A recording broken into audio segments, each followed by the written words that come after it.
sabes muito bem, tu és tremendo. E apesar dessa glória que tem, tu te colocarás comigo também. E esse amor tão grande eleva-me a amar-me a ti. Tu és tremendo. Então, eu queria dar boas-vindas a todo mundo, né? É um privilégio a gente estar aqui em família, nesse momento de comunhão, né? De convivência. É um domingo muito especial para nós. E para a gente começar o nosso culto, eu queria chamar a Lu para compartilhar uma palavra para a gente. A gente vê a forma que essa igreja começou e como ela cresce, mas como ela cresce de verdade, né? Hoje em dia é tão emocionante, porque eu lembro que quando o pastor Heber chegou aqui e como ele começou a trabalhar com a gente, como a gente foi crescendo e amadurecendo em fé e no estudo da palavra, como a gente aprofundou mesmo, né, no estudo. E isso está relacionado com a outra coisa que eu queria falar, que é assim, uma passagem que é super conhecida de todo mundo na Bíblia, mas que é super significativa também, que é quando Davi venceu Golias. O que significava, né? O que era Davi? Davi era um homem pequeno, praticamente uma criança, né? Assim, ele não era um adolescente, digamos, era um jovem adolescente. Mas ele tinha um coração puro, né? E o Golias era um gigante, era um homem que tinha forças e que, assim, um exército todo se apavorava e estava se curvando diante do Golias, né? E quando Davi foi fazer uma coisa que ele não estava preparado para aquilo, que na verdade é até uma coisa que eu estou aqui também, eu não estou preparada, eu estou aqui. Amém. Né? Amém. E o que aconteceu naquele momento, né? O Davi com o coração puro. Ele invocou o Deus vivo, né? Ele não se conformou que o exército do Deus vivo, que era o povo de Israel, se curvasse diante de um pagão, de uma pessoa que invocava outros deuses, enfim. E ele se dispôs com o coração puro estar lá e enfrentar aquela batalha que não era dele, né? Mas ele ouviu aquilo, ele ouviu de coração e ele falou, não, eu vou. Por quê? Porque quando eu estou cuidando das ovelhas do meu pai, e um leão ou um urso, qualquer um animal grande e poderoso ataca as ovelhas, eu vou lá e luto. E não sou eu quem venço, né? Não sou eu que venço aquele animal. Quem vence é o Deus vivo que vence por mim, né? Então, o que isso tem a ver com o momento que a gente vive agora, que é uma coisa que a Heloísa falou até na reunião que a gente estava na quarta-feira. A gente vive um momento tão difícil de política, dessas coisas, né? Que é outra coisa que está relacionada também. As coisas não estão nas nossas mãos, né? As coisas estão nas mãos de Deus. Então, a gente tem que confiar e entregar e saber que a misericórdia de Deus é infinita e saber que Deus vai providenciar de alguma forma e que se Ele não fez ainda, Ele está preparando para fazer o melhor, que as coisas vão acontecer de alguma forma. Então, eu não sei o que cada um aqui está passando, o que a gente vai enfrentar. Mas, assim, se a gente pegar como essa igreja está, como ela está hoje, como ela vai estar amanhã, se Deus quiser, a gente vai continuar uma obra, a gente vai crescer em fé, em obra, e vamos nos fortalecer como irmãos também. Então, é essa palavra que eu queria deixar para a gente se fortalecer mais como igreja mesmo, e tendo essa visão na cabeça de que não é pela gente, mas é por Deus. Espírito, em verdade, te adoramos, te adoramos. Em espírito, em verdade, te adoramos, te adoramos. Rei dos reis, Senhor, te entregamos nosso viver. Chamar o pastor Éber agora para fazer oração pelo Estevão. Hoje nós vamos ser abençoados com a palavra do Estevão. Senhor Deus, nós agradecemos por esse dia bonito que nos dá, por estarmos com saúde, por podermos estar aqui reunidos como família da fé. E agora que o Estevão vai nos ministrar a tua palavra, pedimos que o teu Espírito Santo ilumine, que o use, que os nossos corações e mentes estejam atentos e acolhedores para os teus ensinos nesta manhã. Pedimos e agradecemos pela vida do Estevão e porque tu tens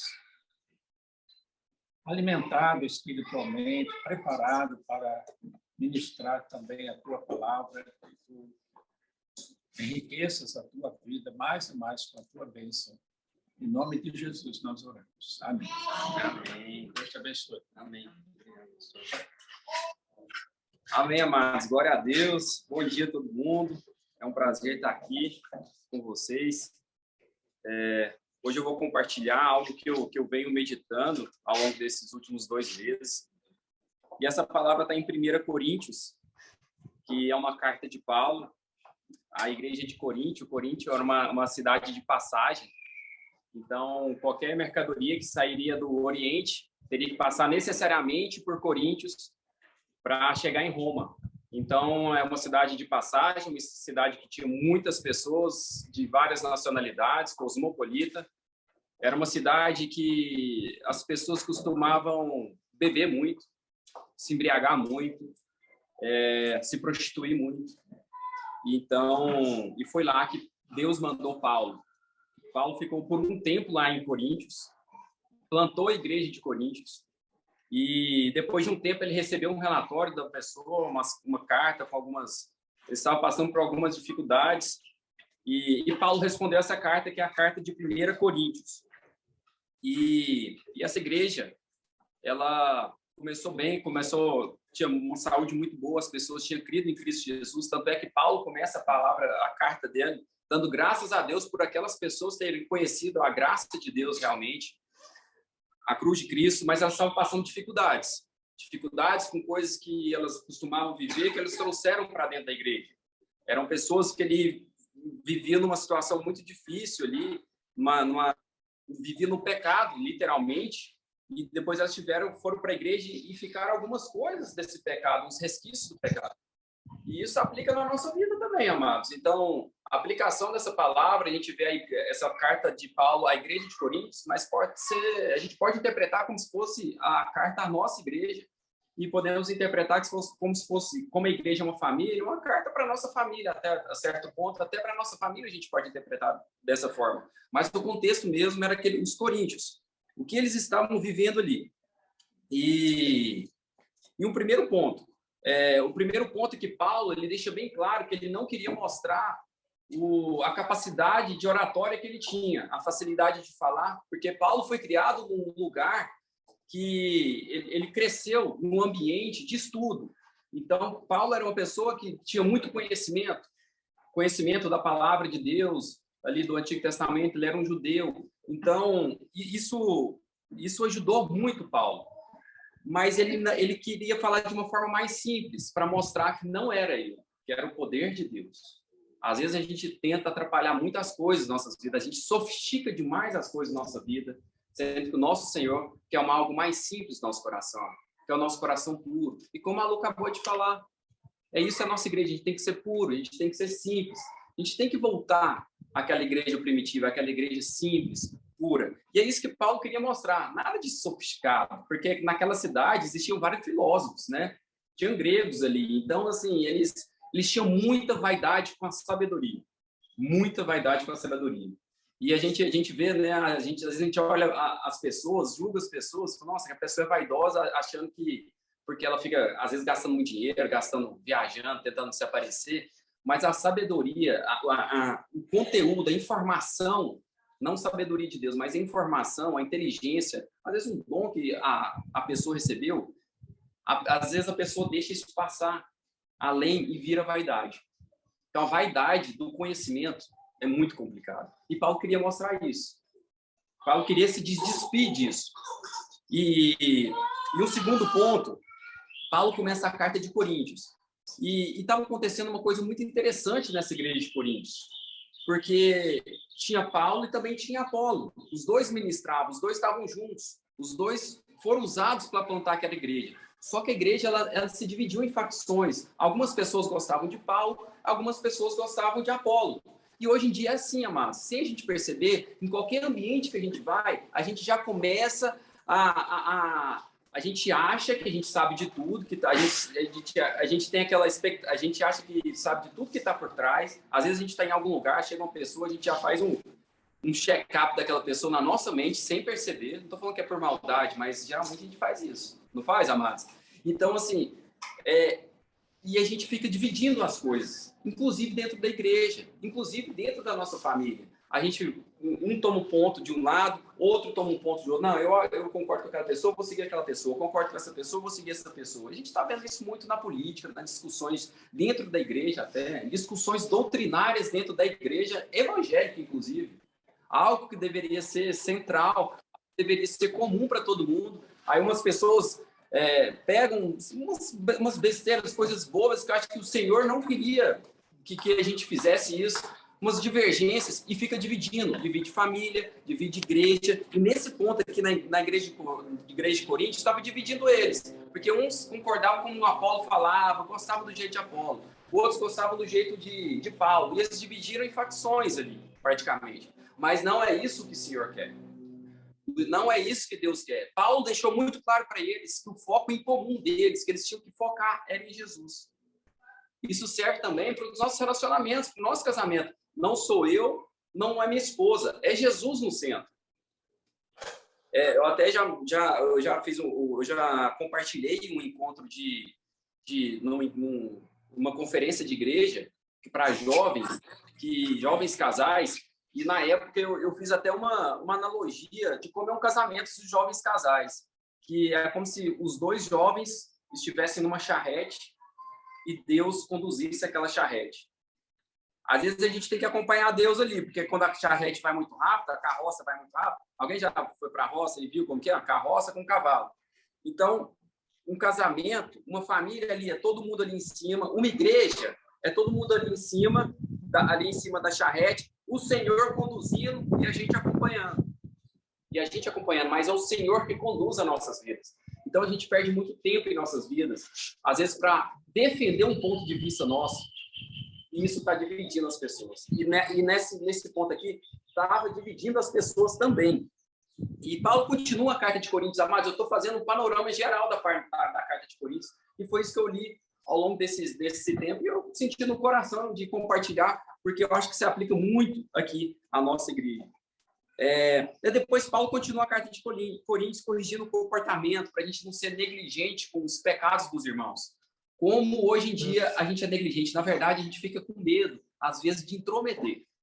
Não é verdade? Não, eu vou ficar aqui na minha, se eu intrometer. E às vezes algum amigo nosso, algum irmão da igreja está precisando de ajuda. Ele precisa daquela exortação ali. E às vezes a gente fica assim, não, eu vou ficar na minha, se eu for vai ser difícil. É lógico que a gente tem que ter um equilíbrio. Mas Paulo falava, tinham coisas ali que a gente não pode ser negligente com os irmãos. Tem que chegar e falar, poxa, amigo, isso não está certo, isso não vai ser bom para você. Isso aí estava contaminando a igreja, porque eles estavam sendo negligentes com coisas, com besteiras ali, até na hora da ceia. Só para vocês terem ideia, na hora da ceia mesmo, tinham pessoas que iam só para comer e tinha umas pessoas que iam para beber, se embriagavam na ceia, porque lá era vinho mesmo, né? Lá era vinho. Então, algumas pessoas iam para se embriagar e Paulo ficou perplexo com essa situação. E às vezes, e os coríntios ali, a liderança ali estava deixando ali para o lado, não, deixa quieto, vamos colocar para baixo da poeira. Mas não, a gente não pode ser negligente com as coisas que estão acontecendo na nossa igreja, na nossa família, porque às vezes a gente vai colocando tanta coisinha ali, meu filho fez isso, meu filho fez aquilo, mas vou deixar ali. Às vezes a gente... É uma decisão muito difícil, é claro que a gente tem que buscar com o Senhor, mas a gente não pode ser negligente. Tem coisas que a gente não pode ser negligente, porque depois isso aí vai atrapalhar, vai contaminar todo o processo que a gente está vivendo em nossas vidas. E Paulo continua. Vocês podem perceber que é tudo questões de comportamento. Paulo vai falando em questões de comportamento, o que está acontecendo, o que está atrapalhando a igreja ali. E ele continua e fala sobre levar o irmão no tribunal. E naquela época era muito difícil, porque na igreja estava tendo brigas ali entre os próprios irmãos. E eles, ao invés de resolverem aquilo ali entre eles mesmos, eles levavam no tribunal, assim, algo que é fora da igreja do Senhor, algo fora da convivência familiar deles ali, e eles estavam querendo discutir isso. E Paulo falou assim, não, amados, vocês têm que resolver isso ali. Isso é muito ruim para a propagação do evangelho. E hoje em dia a gente vê muito conflito entre os irmãos, em igreja e tudo mais, porque a gente não tem consciência do ponto em comum em Cristo. A gente não tem consciência do que da importância de cada pessoa aqui nessa igreja, cada pessoa aqui nesse local, aqui nessa família, tem uma importância. E às vezes a gente não tem essa consciência. E vai julgando o outro, e às vezes tem inveja, e tem aquilo. Era o que estava acontecendo na igreja de Corinto. Inveja, porque aquela pessoa tem aquele dom, essa pessoa tem esse dom. Não, a nossa vida tem que ligar em um ponto comum, que é o Senhor. Que a gente lembre isso aqui, todos os momentos difíceis de nossas vidas, todas as decisões difíceis de nossas vidas, para a gente lembrar que o nosso ponto comum é do Senhor. Juliana e Vanessa, quando tiver alguma coisa na sua casa, vocês têm que lembrar que o ponto em comum é o Senhor. Nós temos que lembrar isso, que Deus usou as nossas vidas. Então, a divergência, uma certa divergência entre eles estava atrapalhando. E vamos continuar. E Paulo continua. Acredito que todo mundo já ouviu essa aqui, quando Paulo fala para tomar cuidado com o nosso corpo, que é o templo do Espírito Santo. As pessoas estavam pecando demais, estavam usando o corpo delas, que nós usamos o nosso corpo quando a gente peca. A gente sempre usa o nosso corpo. Então, a gente tem que ter consciência que o nosso corpo é o templo do Espírito Santo. Amados, isso é tenso. Isso é muito sério. O nosso corpo é o templo do Espírito Santo. Nós recebemos o amor de Cristo. Nós nascemos de novo. O nosso corpo é dele. O nosso corpo, a nossa língua é do Senhor. A nossa língua é do Senhor. Aquele pessoal estava bebendo demais. Aquele pessoal estava indo ali para se aproveitar. Às vezes para usar da vaidade, para usar do que Deus deu para eles, para aparecer com aquilo ali. Usando aquilo ali como uma vaidade. Os dons deles como uma vaidade. E a gente tem que ter consciência que tudo que nós temos é do Senhor. Isso deixa a gente tão humilde, assim, tão em paz. Isso ajuda tanto nos nossos relacionamentos. E Paulo continua. Fala do casado ou do solteiro. Isso aqui tem algumas divergências, né? E a pessoa pergunta, é melhor ser casado ou ser solteiro? E ele deixa que Deus, ele deixa bem claro que Deus dá um dom para os dois. Naquela época lá, há uma pessoa, e hoje em dia também, se eu for pensar bem, uma pessoa que vai exercer liderança na igreja de Cristo, no povo de Cristo, que vai exercer uma liderança ali, é melhor que ela seja solteira, porque um casamento, uma família, vai pesar muito aquela pessoa. Mas tem gente que não nasceu para isso. Isso é um dom de Deus.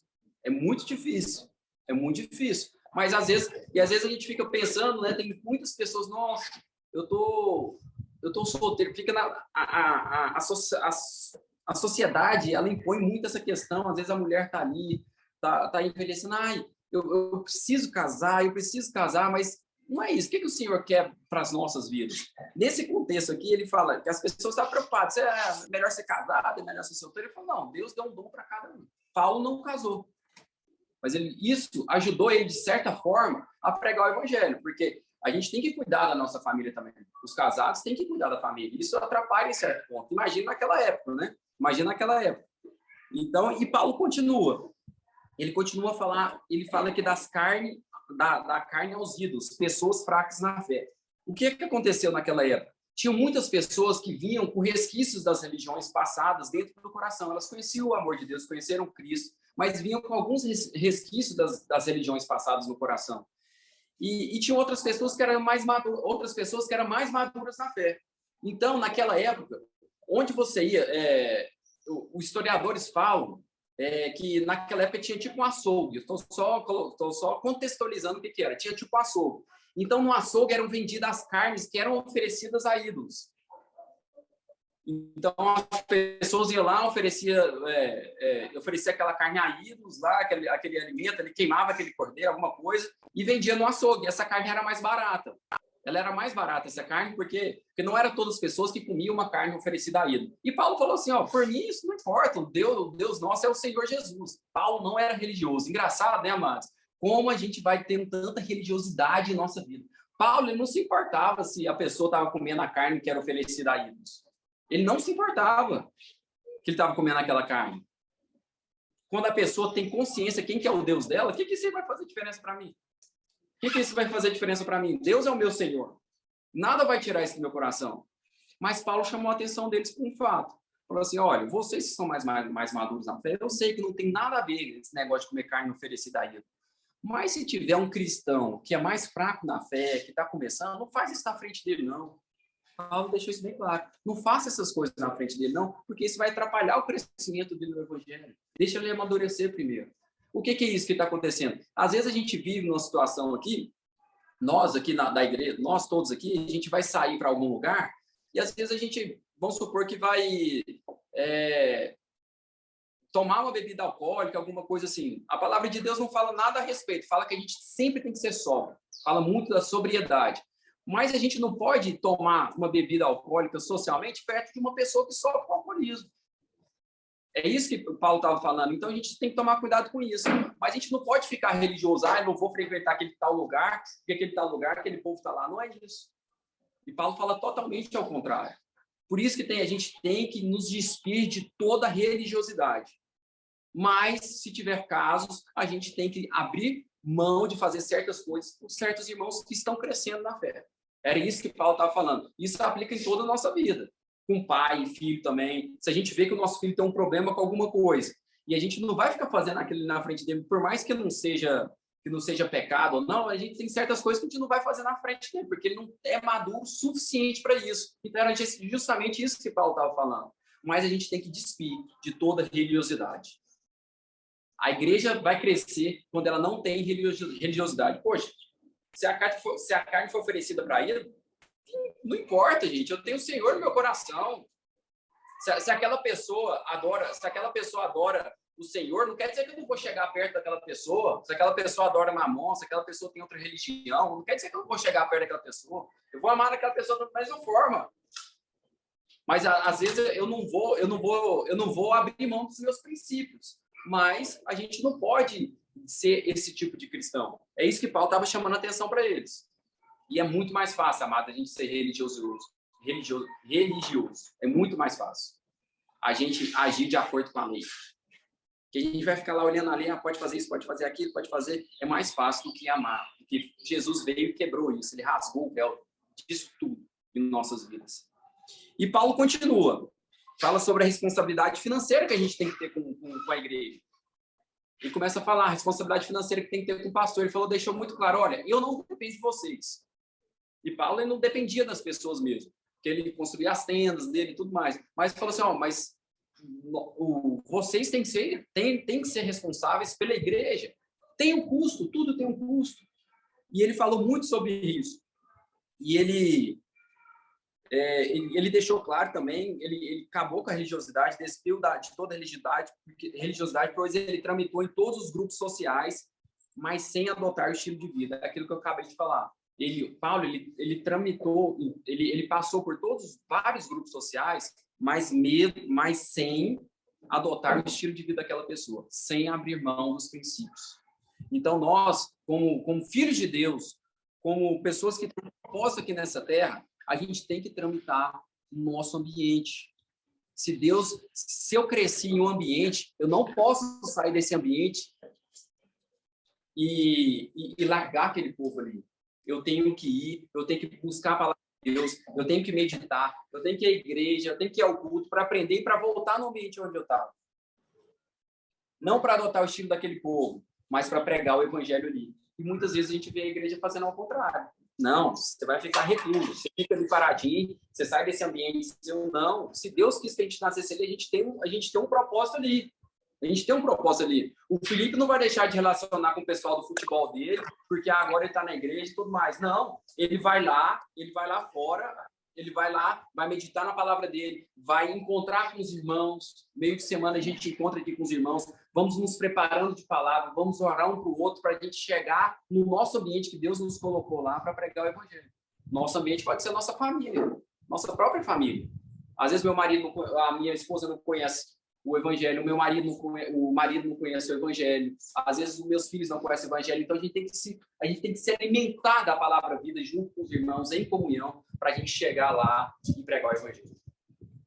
A gente vai lá, se prepara lá no quartel, malha pra caramba, faz tudo lá no quartel para a gente ir lá para a guerra e para cumprir o nosso propósito na guerra. É isso que a gente tem que fazer. A gente vem aqui, nos alimenta da palavra de Deus, fica em comunhão, e a Lu vai lá com a família dela e prega o evangelho na família dela. É isso que a gente tem que fazer. Agora, tem gente que sai do trabalho. Não, eu estou separado agora, eu vou sair do meu trabalho, vou sair aqui do meu futebol. Não é isso que Paulo estava falando. A gente não vai adotar o estilo de vida. A gente não vai abrir mão dos nossos princípios. Mas a gente tem um propósito com aquele povo ali. Amém? O Paulo também ele fez uma comparação com o atleta, que ele está correndo com o olho na chegada. Ele sempre está correndo com o olho na chegada. E Eugene Peterson fala o seguinte: não somos espectadores que observam e comentam o que as outras pessoas fazem. Nós somos os corredores. Paremos de reclamar e comecemos a correr. Paulo ele faz uma comparação como se ele fosse um atleta mesmo. E nós somos um atleta. Nós somos um atleta. Nós estamos numa corrida. A gente não está simplesmente sentado. É uma corrida, amados. Então a gente tem que ter consciência disso. Que a gente tem uma chegada. A gente tem uma chegada. A gente está percorrendo e a gente tem uma chegada. O nosso olho está no Jesus. E Jesus vai voltar. E Jesus vai voltar. E era isso que Paulo estava falando. Para aumentar a motivação daquele povo. E ele continua. Paulo fala sobre a ingratidão dos israelenses no deserto para não fazermos o mesmo. Então, assim, Paulo, bem como nas outras cartas dele, ele faz um resumo do que aconteceu com os israelenses. E os israelenses, eles tiveram muitos milagres na vida deles, no deserto. Eles estavam escravos, foram tirados da escravidão, tinham milagre todo dia e começaram a reclamar da vida. Isso é a gente também. A gente começa a reclamar da vida. Começa a reclamar. E Paulo fez essa lembrança. Será que a gente está reclamando muito? O que Deus já fez para cada pessoa que está aqui? O que Deus já fez para nós? E a gente ainda continua reclamando, como aqueles israelitas estavam reclamando? Como nós vamos entrar na terra prometida? Como nós vamos entrar na terra prometida? Moisés tirou o povo lá da terra prometida, tirou o povo da escravidão, mas não conseguiu. Mas Moisés não entrou na terra prometida. Às vezes a gente conhece a palavra de Deus, mas será que a gente vai entrar na terra prometida? E aquele povo murmurava, reclamava, mesmo com todos os milagres na vida dele. Será que a gente está reclamando? Deus faz tantos milagres em nossas vidas, E Paulo continua. Ele fala a respeito do homem, que é o cabeça, assim como Cristo é o cabeça da igreja. Ele fala como o homem é o cabeça da casa, da mulher. Ele fala sobre as divisões dentro da igreja. Ele fala sobre a ceia, aquela questão que eu falei da comida e do vinho, que as pessoas iam para se embebedar. E Paulo chega no capítulo 12, falando dos dons do Espírito. Cada pessoa cada pessoa ali da igreja tem um dom. Cada pessoa tem uma função. E nós somos ligados no Senhor. Não importa se é braço, orelha, ou pé, cada um tem sua função e sua importância no reino de Deus. Cada um tem sua função. O Wiersbe e essa questão da função do corpo de Deus fala muito da unidade, como nós devemos lidar com unidade em nossas vidas. O Wiersbe, ele fala que a unidade sem diversidade resulta em uniformidade, e a uniformidade tende a levar à morte. E a nossa igreja, amados, eu sinto muito no coração, igual a Lu falou. Eu sinto que a nossa igreja é uma igreja que preza pela unidade, que tem muita diversidade. Tem muita diversidade. E nós somos unidos na diversidade em Cristo. Agora, tem igrejas, tem lugares, tem famílias que é tudo igual. Todo mundo é igual. Quando todo mundo é igual, do mesmo jeitinho, tudo parecido. Você já viu às vezes, quando você vai a uma festa, assim, só tem um pouco tudo parecido? Vai no encontro de moto, assim, de moto daquele pessoal. Não estou falando mal, assim, acho legal, eu gosto de moto pra caramba. Mas o pessoal tudo igual. Você já viu? Tudo igual.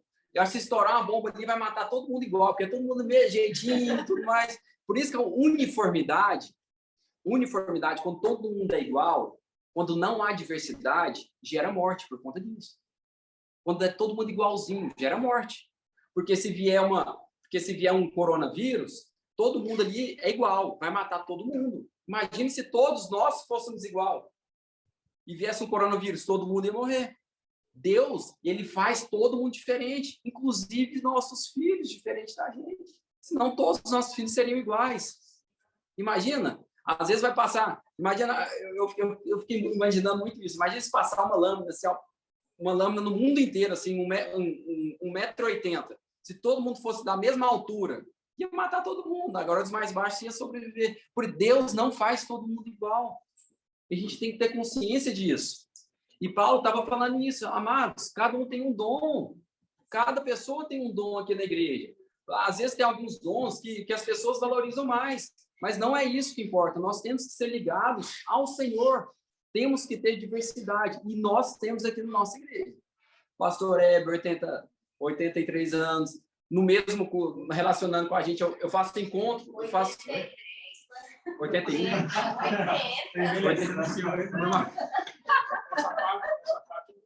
Amados. Não é porque... Não é isso. É porque o meu ex-sócio... Não, é uma besteira. Meu ex-sócio... Meu ex-sócio, que é meu tio Edésio, ele... Quando eu vim para cá, quando o pastor Heber chegou aqui, eu comparei não, né? Eu vi a figura do pastor Heber muito parecida com a figura do meu tio, que eu relacionava, que a gente tinha escritório, trabalhava todo dia. E meu tio, ele é 3 anos mais velho que o pastor Heber, então eu fiz essa comparação. Meu tio, ele é da igreja presbiteriana, ele recebia os gideões lá no escritório, e ele orava muito, ele me dava muito conselho. Aí quando o pastor Heber chegou, eu fiz essas... Aí eu achei que você... Desculpa, essa analogia, pastor, desculpa. Minha tia Dulce que está aqui vendo, minha tia Dulce vai entender. Aí eu fiz essa analogia, sabe? Eu falei, poxa, uma pessoa idosa... E eu falei isso para Carol, amor. Direto eu falo para Carol, amor, o que será, né, que o senhor tem colocado as pessoas idosas, né? Às vezes a Carol tem alguns problemas lá no supermercado, né, amor? Eu falei assim, amor, eu nunca vi a Carol com tanto problema, né, amor, nas filas. Mas, enfim, depois ela compartilha com vocês. Curioso. Compartilha aí no final, amor. É tão engraçado, vocês não têm ideia. Nós vamos ter que entre as palavras. Ai. Então, aí começou os membros. Então, a gente tem que viver unidade. E a gente, tudo na nossa vida tem que ser unidade. Ele estava falando ali no aspecto da igreja de Corinto. Eles não estavam vivendo em unidade, eles estavam vivendo em facções. Tinha pessoa que gostava de Paulo, tinha pessoa que gostava de Apolo, tinha um grupinho dos ferreiros naquela época, tinha um grupinho de outro grupo. Mas a gente tem que estar ligado em Cristo e não viver esse mundo separado. E é isso que Deus quer para a gente. Ele não faz pessoas iguais justamente por isso. E nós temos que saber viver em unidade, porque a uniformidade vai matar todo mundo. E Paulo fala muito sobre isso. E eu fico preocupado, assim, amados, a gente vê demais, que Paulo fala muito, né, dos membros do corpo, que cada um tem uma função, e a gente vê muito membros secando, sem estar ligado ao corpo.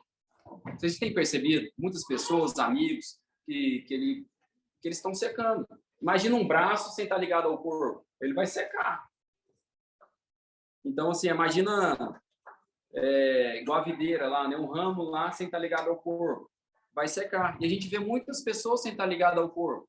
E quem é o corpo? É a igreja de Cristo. É Cristo o corpo. Então, a nossa função, como membros do corpo ainda, é colocar de volta esses membros que estão sozinhos. Podemos chamar isso de desigrejados, por exemplo. Às vezes, a gente vê muito isso. Então, isso é triste. Isso é triste. E engraçado, amados, que Paulo começa a falar sobre tudo isso. Eu fiz um resumo do capítulo 1 ao capítulo 12, mais superficial, quem quiser ler o capítulo Coríntios de Paulo. Mas eu até falei para o pastor lá, na hora que eu estava meditando, em que eu ia falar sobre hoje. Mas o mais importante, acima de tudo, Paulo falou de tudo isso, amados. Falou do comportamento do povo, falou dessa questão da unidade, falou dos dons, cada um tem um dom na igreja, cada um tem um dom, Deus deu um dom para cada um. Ele fala sobre tudo isso. Então, acaba que pode ser aquilo tudo que a gente aprende em nossas vidas, aprende o que é certo politicamente em nossas vidas. Tudo, ele falou sobre tudo que é certo politicamente, o que seria certo ali para aplicar na prática, mas o que é mais importante de tudo isso é o amor. Isso que é o importante. Então, às vezes, se a gente focar mais no amor, vai ser mais fácil de a gente cumprir a palavra de Deus. Porque, às vezes, a gente vai estudando tanta coisa, faz curso disso, faz curso daquilo, faz curso daquilo ali, e se a gente tiver no coração o amor de Deus, tudo que a gente fizer vai vir com amor. E Paulo continua. E, amados, assim, o amor... É difícil falar do amor, porque é muito amplo. Mas o que é o amor de fato? O amor é o amor de Deus. É o amor ágape, né? Que eles falam. É o amor de Cristo. Então, se a gente não tiver consciência do amor, do que Cristo fez pra gente, que ele morreu para a cruz pra gente, da graça do Senhor, que ele morreu por nós, mesmo sem a gente merecer, a gente não vai conseguir amar. Não vai conseguir amar. Muito difícil. O amor de verdade é um amor sacrificial. É o amor consciente da graça de Deus por nós. Porque Deus nos amou, eu amo o meu próximo. Eu não consigo amar meu próximo se eu não souber e não tiver consciência que Deus me amou. Não adianta a gente ir à igreja se a gente não tiver consciência que Deus já nos amou. Não adianta a igreja para a gente aprender isso. Mas não adianta, mas a gente não vai conseguir amar se a gente não tiver consciência que Deus nos amou primeiro. A gente não vai conseguir amar se a gente não tiver consciência da nossa dependência por Deus. Primeiro a gente vê a nossa dependência para o Senhor. A gente não vai conseguir amar as pessoas se a gente não souber que nós somos pecadores. Porque a gente vai ter que amar um pecador. Então é a graça de Deus que vai me ajudar a amar aquela pessoa. Então Paulo fala sobre isso, sobre 1 Coríntios. E em 1 Coríntios ele fala isso. E Jesus fala o seguinte aqui em João 15:2. Este é meu mandamento. Amem uns aos outros como eu amo vocês. Amados, olha, Jesus que falou isso aqui, amados. Jesus que falou isso aqui. Amem uns aos outros como eu amo vocês. Nós sabemos como Jesus nos ama. Se a gente não souber como Jesus nos ama, a gente não vai conseguir amar os outros. Não dá. Porque olha aqui, ame uns aos outros como eu amo vocês. Nós sabemos como Jesus nos ama? Não tem como. Uma coisa não corre sem a outra. Então, primeiro, a gente tem que saber como Jesus me ama. Para eu saber amar os outros. Não é, amados? E essa é a graça de Deus. Quanto mais a gente lê a palavra de Deus, a gente lê a perfeição de Deus, a gente vai vendo que a gente é pecador. Poxa, Jesus fez tudo isso. Qualquer coisa que acontece na minha vida, eu já estou xingando as pessoas, já estou reclamando da vida, eu já estou julgando as pessoas. E Jesus era tudo. Ele tinha todo o poder do mundo. Ele se despiu de todo esse poder, ele tirou todo esse poder para ser homem como nós, para mostrar como a gente tem que viver. Além disso, ele entregou a vida dele por nós, como um cordeiro, voluntariamente. Que dia que a gente entrega a nossa vida voluntariamente por nosso próximo? Às vezes a gente entrega a nossa vida, mas o pessoal cutucando a gente, chantageando a gente, ou senão a gente vai perder o dinheiro, aí entrega as coisas, a justiça manda um mandado, aí tem que entregar, não tem como. Mas e aí, a gente entrega voluntariamente? A gente vai pregar o evangelho, a gente vai fazer diferença nas cidades, a gente vai fazer diferença na vida dos nossos filhos, quando eles verem a gente entregando voluntariamente um ao outro. Quando você me vê me entregando voluntariamente ao Gabriel, às pessoas aqui, à minha esposa. Se eles não verem isso na minha vida, eles não vão aprender a amar. Eles não vão conhecer Jesus. E o povo dessa cidade não vai conhecer Jesus. Quando a gente vê a gente entregando voluntariamente nossas vidas. É isso. Como que Jesus entregou voluntariamente a vida dele? Jesus era Deus, Deus era amor, Jesus era amor, tudo é amor, ele se entregou voluntariamente. E nós, como nós nos entregamos? Quando a gente recebe o amor de Deus no nosso coração. Quando a gente é consciente da nossa dependência por ele. E Jesus continua, não existe amor maior do que dar a vida por seus amigos. Não existe amor maior do que dar a vida por seus amigos. Então, o que é o amor? Dar a vida. Dar a vida. Dar a vida. Esse é amor. Por isso que a mensagem do evangelho é difícil. Não é fácil, é cruz. Não adianta, não tem como a gente ficar falando, Deus, não fala, Estevão, não fala isso, não. A gente é bom demais. A gente é bom demais. A gente não é pecador assim, não. Não é assim, amados. O evangelho, a mensagem do evangelho é pesada. E Jesus continuou, vocês serão meus amigos se fizerem o que eu ordeno. Queremos ser amigos de Jesus? A gente tem que fazer o que ele ordena. Amem uns aos outros. E, amados, eu vou te falar, Deus dá oportunidade para a gente amar uns aos outros toda hora. Vocês vão sair daqui mesmo, no final. A gente vai ter uma oportunidade de amar um ao outro, de demonstrar amor um ao outro. Isso que é bom. Não acaba a oportunidade, acontece todo dia. Injustiças acontecem todo dia com a gente. E a gente vai amar um ao outro na injustiça. Na injustiça mesmo. A gente vai amar um ao outro. Não é verdade? Até a pastora Márcia comentou comigo sobre um livro que ela está lendo. Depois ela comenta com vocês sobre uma história. São histórias impactantes. Pastora Márcia, são histórias impactantes, fala sobre o amor, como que é? Só um resuminho. O amor é um verbo. Né? O título do livro é O Amor é um Verbo.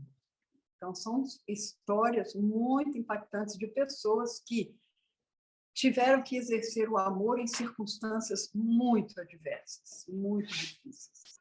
É um livro assim muito inspirador. Amém.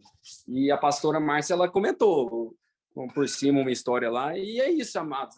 Deus vai dando a oportunidade da gente amar. E ele continua aqui, vocês serão meus amigos se fizerem o que ordeno. Já não os chamo de escravos, pois o Senhor não faz confidências a seus escravos. Agora vocês são meus amigos, viu, amados? Nós somos amigos de Deus. Às vezes a gente lida com o Senhor como se fosse um escravo, nós somos amigos. É que Jesus está falando. Às vezes a gente lida de Jesus como um escravo. Não, nós somos amigos dele. Nós temos toda a liberdade, da forma que a gente tem a liberdade com alguns amigos chegados aqui. A gente tem toda a liberdade com o Senhor. Também a gente lida como se ele fosse, se a gente mandasse, né? Senhor, eu quero isso. Justamente. Como se ele fosse o nosso escravo, né? A Liliane está falando aqui que às vezes a gente lida como se Deus fosse os nossos escravos. Também. A gente não presta, na verdade, né? Agora vocês são meus amigos, pois eu lhes disse. Só essa coisa assim, os caras acham muito interessante, né? A vida é exatamente desse. Vem cá, não, porque tem gente aqui. Eles precisam ouvir. Vem cá, meu irmão. É só um gancho. Olha que o cara é crente. Olha a camiseta dele. São 3. Porque Deus amou muito, né? Você já citou esse versículo aqui. É só essa questão de a gente trata Deus muito como Senhor, mas ele ama ser Pai, né? E a gente, quando as Escrituras falam sobre essa questão de ser escravo, a gente se faz escravo, mas nós não somos escravos. A gente se faz muitas vezes para forçar um serviço, né? Se tem algo querendo me dominar e mandar na minha vida, às vezes um desejo carnal, eu me faço escravo a Cristo. Ainda que eu não seja, ainda que ele não me trate assim. porque ele nos chamou para a liberdade, né? Mas eu me faço escravo. Se alguma coisa quer me dominar, eu me submeto como escravo a Cristo. Então eu me forço. Eu entendi assim. Não sei se... É isso mesmo, irmão. É isso mesmo. Não seja. É verdade, irmão. É isso mesmo. Amado, aqui nós somos uma família, viu? Quem quiser falar aí, pode ficar à vontade. Agora vocês são meus amigos, pois eu lhes disse tudo isso, pois eu lhes disse tudo que o Pai me disse. Jesus falou tudo que o nosso Pai falou para ele. Vocês não me escolheram, eu os escolhi. Eu os chamei para irem e produzirem frutos duradouros, para que o Pai lhes dê tudo que pedirem em meu nome. Este é o meu mandamento. Amem uns aos outros. Então é isso, amados. O amor é esse, amar uns outros como Jesus nos amou. E não é fácil, amados. E não é fácil. Mas isso tem que fluir naturalmente em nossas vidas. E isso vai fluir naturalmente em nossas vidas a partir do momento que a gente estiver vivendo como igreja. Não é reunião, essa formalidade de reunião, não. É viver como igreja mesmo, como irmãos. Estar meditando a palavra, estar encontrando durante a semana. Às vezes eu não quero, amados. Às vezes eu não quero. Às vezes eu estou cansado lá em casa para fazer um pequeno grupo. Às vezes eu queria estar deitado, mas é algo mais forte nos alimentar da palavra de Deus. Porque a palavra é vida. A palavra é vida. A palavra é um alimento. A palavra de Deus é um alimento para nossas vidas. Nós dependemos dela, acima de tudo. Acima do alimento físico. Acima do arroz e do feijão. Só que nós somos o quê? Acho que nós somos burros. Acho que nós somos burros. Porque a gente deixa de alimentar do principal para alimentar do secundário. A palavra é vida. Se a gente não estiver alimentando a palavra de Deus, a gente não vai conseguir viver. A gente pode estar viajando, a gente pode estar com os filhos crescidos, mas sempre vai faltar algo. E o que a gente não sabe é porque a gente não está se alimentando da palavra de Deus. Pode chegar, amados, pode chegar em todos os consultórios, todos os psicólogos, tudo pergunta. Eu sei, é algo pesado que eu estou falando aqui, mas alguma pessoa chegar assim, não estou aguentando mais, e a gente perguntar, você está alimentando? Alimentando de quê? Da palavra de Deus? Não, nem lê a Bíblia, nem está em comunhão. Como que vai fazer? E às vezes as pessoas querem que a gente solucione a vida delas, sendo que não está se alimentando. A pessoa está desnutrida da palavra de Deus, não tem como, amados. Os olhos são a janela da alma. Eu gosto muito dos olhos. Quando a gente olha para os olhos da pessoa, parece que a gente vê mais fundo, o espírito, a alma. Assim, você já viu? Os olhos. Nós somos espirituais, amados. E a gente não se alimenta da palavra de Deus. Isso é difícil. Só que a gente não tem consciência que o que está fazendo mal na nossa vida é a falta de alimentação da igreja. Porque nós somos o quê? Carnais. Nós somos carnais. Mas a partir do momento que o Espírito Santo está na nossa vida, a gente vai sentindo necessidade de se alimentar da palavra de Deus. Quantas pessoas têm chegado, falam assim, eu preciso de uma igreja, uma coisa, e parece que ela sabe disso, as pessoas já foram cristãs, que já tiveram contato com a igreja, contato com comunhão com as pessoas, mas parece que tem alguma coisa segurando elas. E elas estão com sede, e elas têm consciência que elas estão precisando. E não adianta, amados, por mim, não adianta só meditar na palavra e só estar em oração. A gente tem que estar com as pessoas. Deus nos fez para nos relacionar. Comunhão. Pastor, eu olhando o Eduardo, nosso amigo aqui, que casou ontem, eu olhando ele lá na frente e imaginando, o pastor ele fez uma pregação muito legal, falou sobre Coríntios 13. Segundo casamento. Foi uma renovação de votos, coitado, do Eduardo, que ele teve que cancelar o casamento 4 vezes por conta da pandemia. E assim, eu estava pensando ali, se fosse para dar um conselho para ele ali, um conselho assim, um dos principais conselhos, além da palavra de Deus, estar firmado no coração de Deus, é andar com o povo de Deus. O casal precisa andar com o povo de Deus.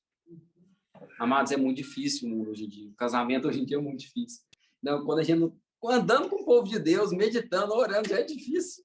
E assim, um conselho que eu daria assim, para todas as pessoas, para mim também, andar com o povo de Deus. Meditar sobre o casamento, estudar sobre o casamento. Mesma coisa, estudar sobre filhos também e andar. Imagina, a gente não pode sofrer sozinho. O que acontece? As pessoas estão morrendo porque estão sofrendo sozinhas. Estão sofrendo sozinhas, estão sofrendo. O braço está ali sofrendo sozinho, está secando sozinho. Quando a gente está andando com o povo de Deus, é totalmente diferente. É totalmente diferente. Paulo conseguia ser solteiro por quê? Porque ele andava com o povo de Deus, ele tinha uma família. Ele tinha uma família. Não é verdade? Porque Jesus bateu tanto nessa tecla de viúvas, cuidem das viúvas. Porque elas tinham que andar com o povo de Deus, elas tinham que ter uma família. Dos órfãos. Por quê? Porque eles tinham que estar com o povo de Deus. O povo de Deus é a nossa família. Eu acho que é muito difícil um cara solteiro hoje viver sem igreja. Muito difícil, amados. Ter uma vida... Não tem como, amados. Igreja é uma família. Acontece o que aconteceu. A igreja tem uma denotação negativa nos nossos corações. Hoje em dia, né? A gente vê muitas notícias e tudo mais. Mas a igreja é isso aqui, é família. E falando nisso, a gente tem um grupo na quarta-feira, na casa da Lu ou da tia Rané. Temos um grupo lá em casa. Nossas casas estão abertas para receber. Tem grupo Das mulheres na terça-feira. O pastor Eber, das mulheres que oram. A gente tem um grupo na segunda-feira de 15 em 15 dias na casa da Carol ou da Fefe. A gente tem um grupo terça-feira das mulheres que oram pelos filhos. Todo dia, só falta A gente tem um grupo na quarta-feira na casa da Lu ou da tia Rané. Na quarta-feira, na casa da Lu ou da tia Rané. E a gente tem um grupo de jovens casais lá em casa toda quinta-feira. Então, tem todas as oportunidades para a gente aprender mais um pouco do Senhor em nossas vidas. Amém? Amados, era isso. E que a gente leve essa palavra no nosso coração. A gente vai ter muita oportunidade de amar. Muita oportunidade de amar as pessoas. Bom dia, irmãos. Nossa, faz tanto tempo que eu não falo assim, que da pandemia a gente ficou tão reclusa. Né?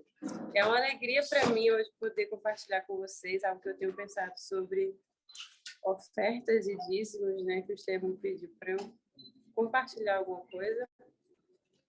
E o que veio à minha mente quando ele falou, até uma frasezinha que ele até falou hoje aqui, que tudo é do Senhor. Mas eu vou compartilhar com vocês o texto de 2 Coríntios 8, que é até o estudo que o pastor tem, né? Que eu achei maravilhoso. 2 Coríntios 8. Eu vou ler, né? Eu vou ler, os irmãos ouvem. Agora, irmãos, queremos que vocês tomem conhecimento da graça que Deus concedeu às igrejas da Macedônia. No meio da mais severa tribulação, a grande alegria e a extrema pobreza deles transbordaram em rica generosidade. Pois dou testemunho de que eles deram tudo quanto podiam, e até além do que podiam. Por iniciativa própria, eles nos suplicaram insistentemente o privilégio de participar da assistência aos santos.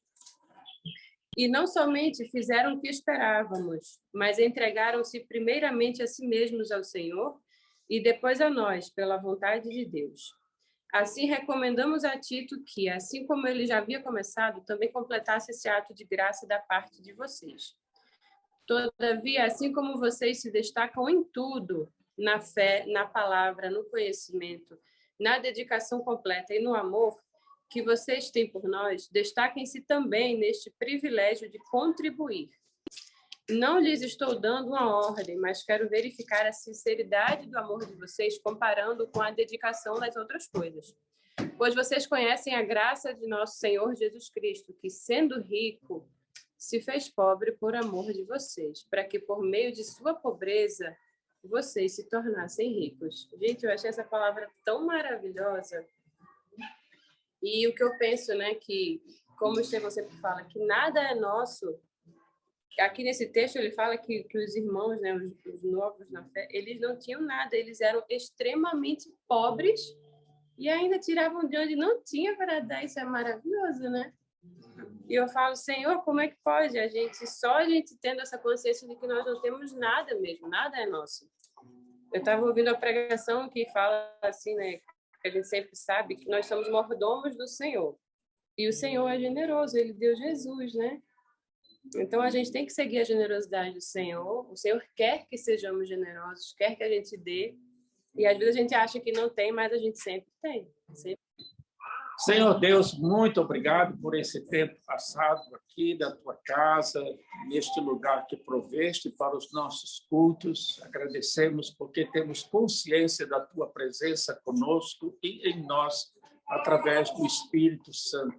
Obrigado pela palavra que nos foi ministrada, que ela fique no nosso coração, trabalhando nosso espírito, a nossa alma, para crescimento espiritual.